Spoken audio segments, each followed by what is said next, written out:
वो कल हमने स्टार्ट तो कर दिया था, तो आज उसके बारे में आगे हम बात करते हैं। तो बेटा हमने कल अपनी क्लास जो एंड करी थी that was on product method और वैल्यू एडेड मेथड, जो हमारा नेशनल इनकम और डोमेस्टिक इनकम कैलकुलेट करने का सबसे पहला मेथड था, जिसका नाम इंडस्ट्रियल ऑरिजिन मेथड भी बोलते हैं और नेट आउटपुट मेथड भी बोला जाता है।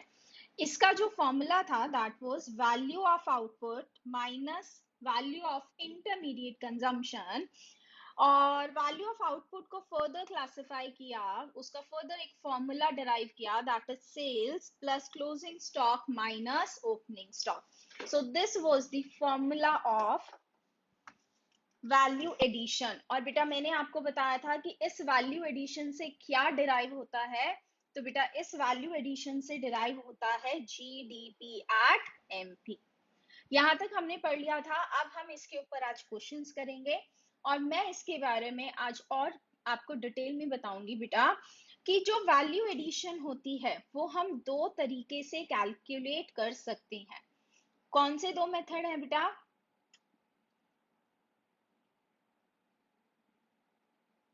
जस्ट अभी बस एक मिनट, स्टार्ट करेंगे।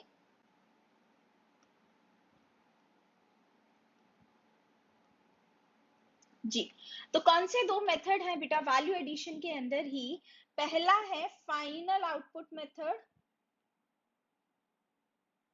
और दूसरा है बेटा वैल्यू एडेड मेथड।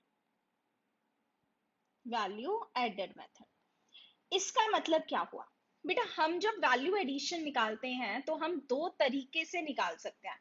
आपको तो फॉर्मूला यूज करना ही है, वो फाइनल आउटपुट मेथड है, बट उसके अलावा भी वैल्यू एडेड स्टेप वाइज एक मेथड है जिसके अकॉर्डिंग हम अपना वैल्यू एडिशन निकाल सकते हैं। कैसे? तो चलिए एक एग्जांपल लेते हैं बेटा।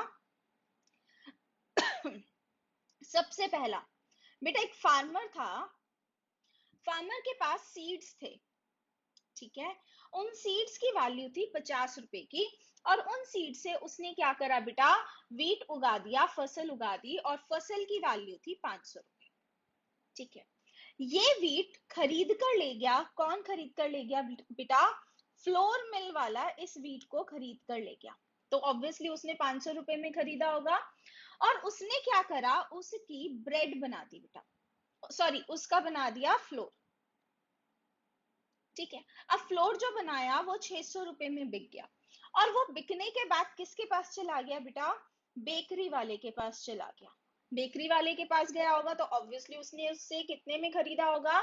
600 रुपए में खरीदा होगा। अब बेकरी वाले ने उसके बना दिए बिस्किट्स, कितने में गए? 800 रुपए में बिस्किट चले गए, और ये बिस्किट अल्टीमेटली घर में जाकर कंज्यूम हो गए, ठीक है।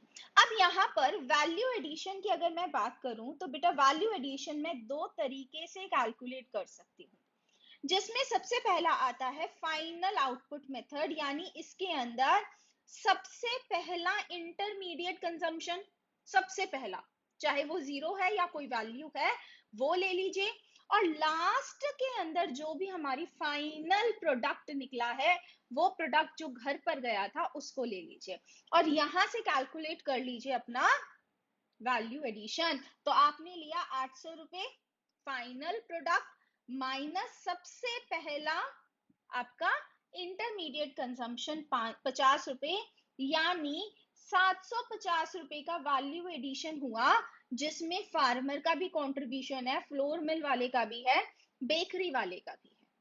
यानी ये तीनों प्रोड्यूसर हैं, तीनों ने थोड़ा थोड़ा वैल्यू एडिशन किया, और इस साल मेरा कितना वैल्यू एडिशन हो गया total? That is 750। So this was the final output method. इसके अलावा स्टेप वाइज मेथड भी होता है। उसमें हम क्या करते हैं, जो अलग अलग प्रोड्यूसर हैं उनके स्टेप्स काउंट करते हैं, उनकी वैल्यू एडिशन काउंट करते हैं। जैसे फार्मर ने कितनी वैल्यू एडिशन की? तो बेटा 500 रुपए का बना दिया, किसको? 50 रुपए के सीड्स को। तो उसने कितना वैल्यू एडिशन किया बेटा? 450 रुपए का, पहला स्टेप। दूसरा, फ्लोर मिल वाले ने 500 रुपए का खरीदा और बना कितना दिया? 600 रुपए का। तो उसने वैल्यू एडिशन कितना किया? 600 माइनस 500 यानी 100 रुपए। लास्ट, जो बिस्किट बेकरी वाला था उसने कितना का बना दिया, 800 रुपए का, वो था कितने का बेटा, 600 रुपए का, तो यहाँ पर वैल्यू एडिशन कितनी हुई, 200 रुपए। और अब क्या करेंगे हम, इन तीनों वैल्यू एडिशन को क्या करेंगे, ऐड कर देंगे। ध्यान से देखिए कितना आया बेटा, 750 रुपए। ये वैल्यू एडिशन स्टेप वाइज था, प्रोडक्ट प्रोड्यूसर वाइज था, ठीक है। तो अल्टीमेटली आंसर तो वही आना है, बट दो तरीके हैं, ठीक है। समझ आ गया तो थम्स अप कीजिए। अब हमारा next question for the value addition method, बहुत सिंपल सा क्वेश्चन है। Sales of firm A was 1050, CR के अंदर है सारे, ठीक है, rupees CR। Second is intermediate consumption, यहां आपको डायरेक्ट दे रखा है, was 800 rupees. Closing stock was 70 rupees and opening stock was 50 crore rupees. ठीक है, जल्दी से मुझे वैल्यू एडेड बता दीजिए, प्रॉपर आपको फॉर्मूला लिखकर तब क्वेश्चन करना है। Value added is GDP at MP, which is value of output minus intermediate consumption.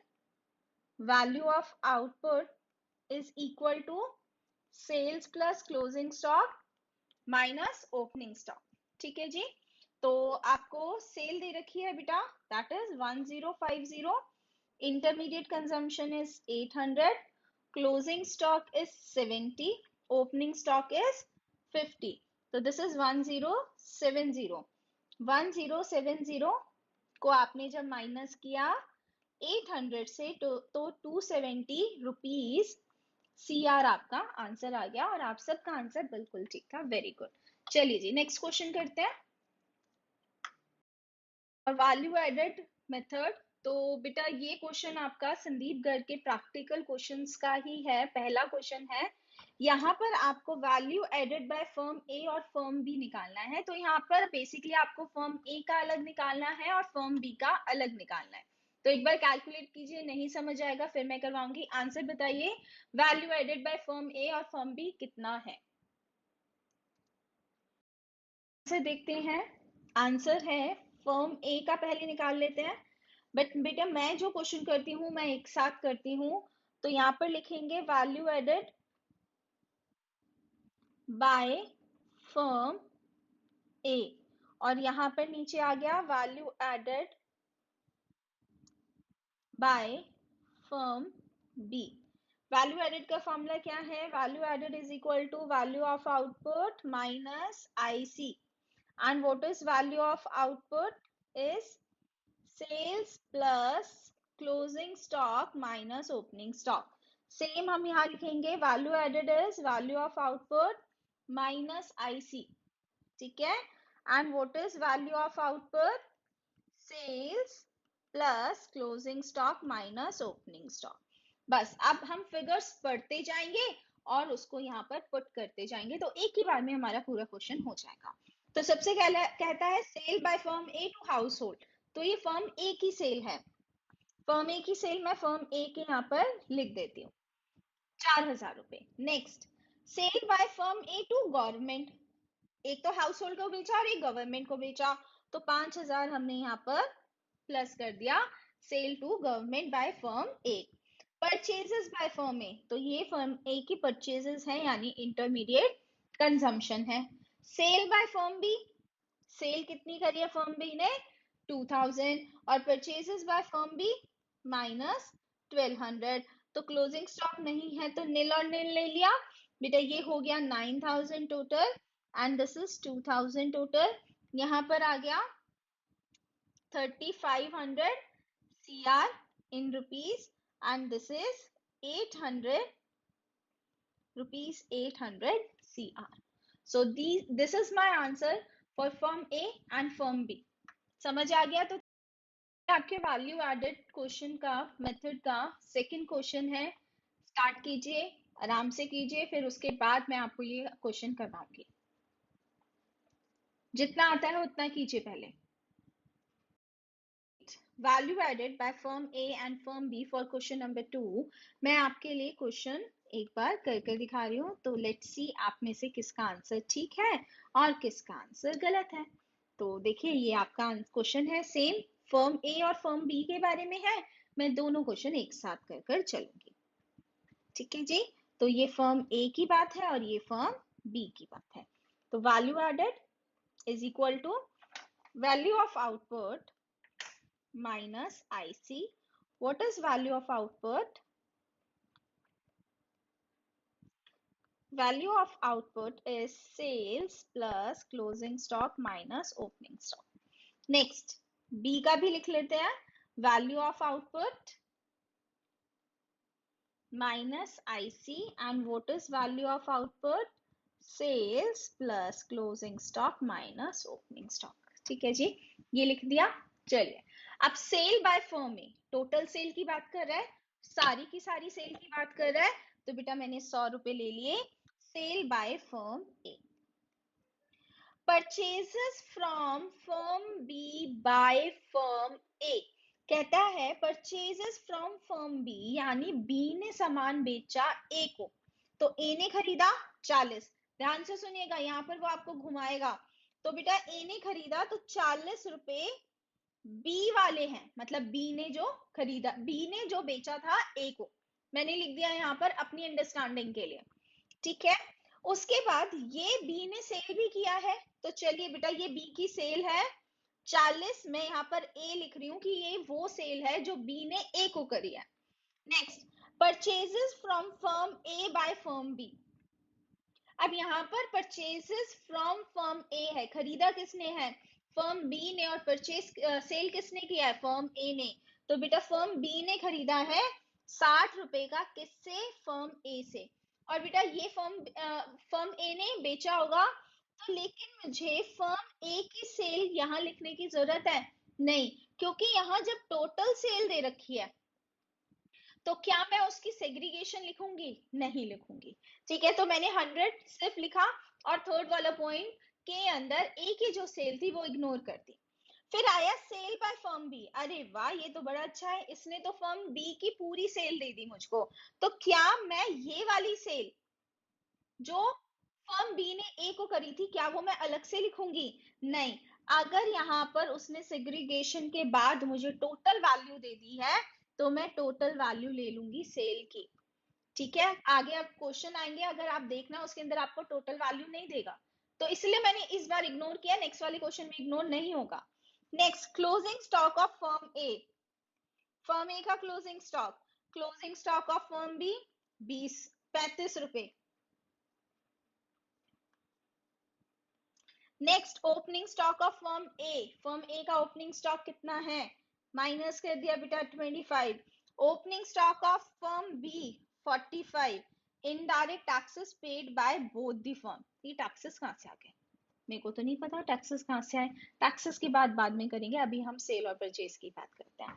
तो चलिए बेटा, मेरा वैल्यू ऑफ आउटपुट आ गया 95। 95 minus 40 that is 55 CR rupees, ठीक है। और यहाँ आता है बेटा आपका 190। 190 माइनस 60 यानी 130 CR रुपीज। तो ये आपके आंसर है। समझ आ गया तो थम्स अप कीजिए, नहीं आया तो मैं दोबारा रिपीट करती हूँ।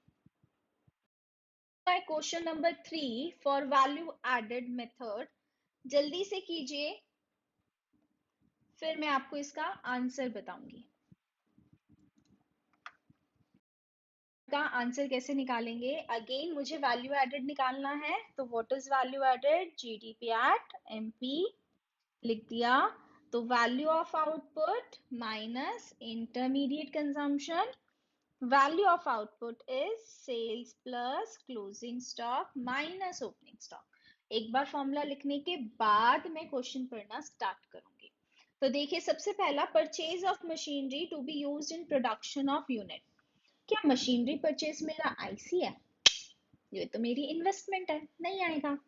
सेल 200 दे रखी है, लिख देते हैं। इंटरमीडिएट कॉस्ट, इंटरमीडिएट कंजम्पशन कितनी है, 90, ले ली। इनडायरेक्ट टैक्स कुछ नहीं करना। चेंज इन स्टॉक, तो चेंज इन स्टॉक कितना दे रखा है, 10। तो हमारा बेटा आपको बताया था ना, closing stock minus opening stock is change in stock, तो प्लस का दे रखा है तो प्लस कर दिया, माइनस होता तो माइनस कर देते। नेक्स्ट, एक्साइज ड्यूटी, ये भी तो टैक्स का पार्ट है, कुछ नहीं करेंगे। स्टॉक ऑफ रॉ मटेरियल, बेटा जब उसने चेंज इन स्टॉक यहाँ पर दे ही दिया तो क्या मैं स्टॉक ऑफ रॉ मटेरियल को कंसीडर करूंगी, नहीं करूंगी। तो देखिए मेरा वैल्यू ऑफ आउटपुट कितना आया, 210, 210, और यहाँ पर आ गया बेटा 20 ना, 120। ठीक है, सो 120 इज माय आंसर। बताइए जल्दी से समझ आए। Next question for value added method, जल्दी से ट्राई कीजिए, फिर मैं आपको इसका सोल्यूशन बताती हूँ। सही आंसर क्या है, तो again firm A firm B दोनों से वैल्यू एडिशन निकालना है, तो मैं दोनों को ही साथ में लेकर चलती हूँ, फर्म ए फर्म बी। ठीक है, value added which is equal to value of output minus IC, value of output is equal to sales plus closing stock minus opening stock. Again B के लिए भी बेटा विदाउट फॉर्मूला आपको कोई भी question नहीं करना है, value of output is equal to sales plus closing stock minus opening stock. अरे ये लिखते हैं मेरी सारी सरदर्दी दूर, अब तो सब पुट करना है दिमाग लगाकर। पहला कहते हैं purchase by firm A from abroad, बाहर से परचेज किया, ठीक है, तो ये ए की आईसी हो गई, ये अब्रॉड वाली है, ठीक है। Sale by firm B, total sale दे रखी है मेरे को, अब बाकी कुछ और देखने की जरूरत है ही नहीं, तो this is the total sale, ठीक है। Purchase by firm A from firm B, अब फर्म ए ने परचेज किया फर्म बी से, तो फर्म बी की सेल और फर्म ए की परचेज, तो फर्म ए की परचेज है तो मैंने ऐड कर दिया जो उसने फर्म बी से किया है। लेकिन बेटा क्या मुझे सेल नोट करने की जरूरत है फर्म बी की, नहीं, मुझे तो पहले ही टोटल दे रखी है तो मुझे कुछ करने की जरूरत नहीं है। Next, domestic sale by firm A, कहते फर्म ए ने जो बेचा है डोमेस्टिक, अंदर अंदर, ठीक है, वो है 220। एक्सपोर्ट बाय फर्म ए, अब डोमेस्टिक और एक्सपोर्ट मिलाकर क्या होता है, टोटल होती है ना, तो टोटल सेल कितनी हो जाएगी, ये 60 is for export, right. Excess of opening stock over closing stock, ध्यान से सुनिएगा, एक्सेस क्या है, ओपनिंग स्टॉक, तो वो ओपनिंग स्टॉक का क्या ले लेगा, नेचर ले लेगा, ठीक है।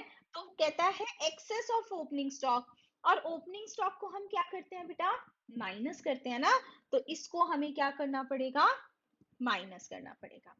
आगे कहता है excess of closing stock over opening stock for firm B, अब यहाँ पर एक्सेस क्या है, क्लोजिंग स्टॉक, तो क्लोजिंग स्टॉक का क्या नेचर है, प्लस का, तो वो ले लिया।